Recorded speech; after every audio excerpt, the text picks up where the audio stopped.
As you can see, it's been completely demolished after flames engulfed it this morning. The storm drain the recruits had to go through today is only 24 inches in diameter. That's only about as long as my arm. ABC 6 News reporter Roxanne Elias has been covering this story all day and joins us now live from Blooming Prairie with the latest. Roxanne. Laura and Noel, this is where it all happened. I'm standing in front of where Lois Reese is accused of having shot and killed her husband. What that means is instead of driving right up the road to go to the clinic, some people will now have to travel about 20 minutes or so to get to the nearest services. More than 250 of these pavers are being laid down this week, and it's all because the community wants to show support to our veterans. I want to let you guys talk to Senna. She is one of the original 20 that was here last night in line. Senna, tell me, how was it last night? Cold.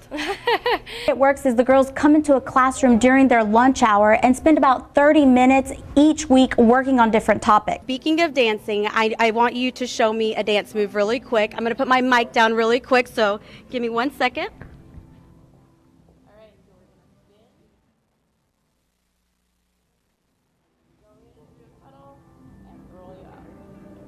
I'm standing in the aftermath of Monday's storms where you can see a downed tree caused thousands of dollars worth of damage to this home. Board members for a program that protects some of our state's most vulnerable children met with lawmakers today.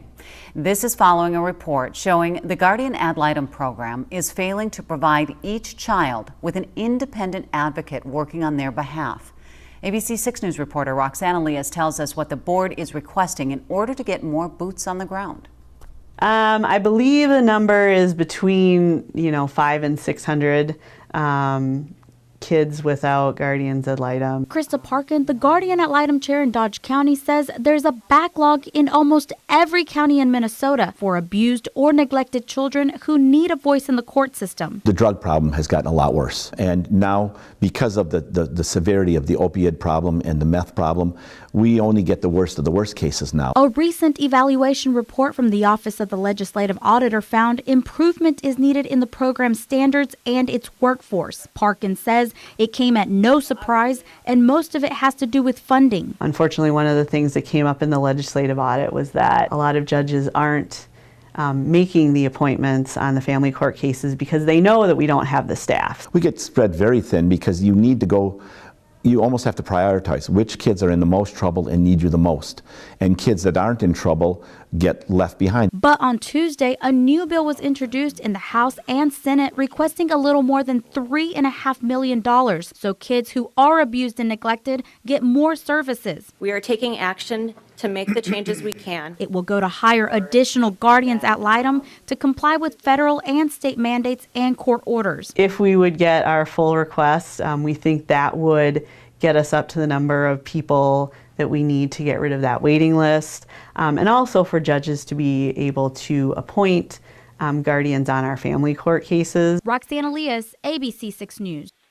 A 16-year-old named Jalen Wiley still died.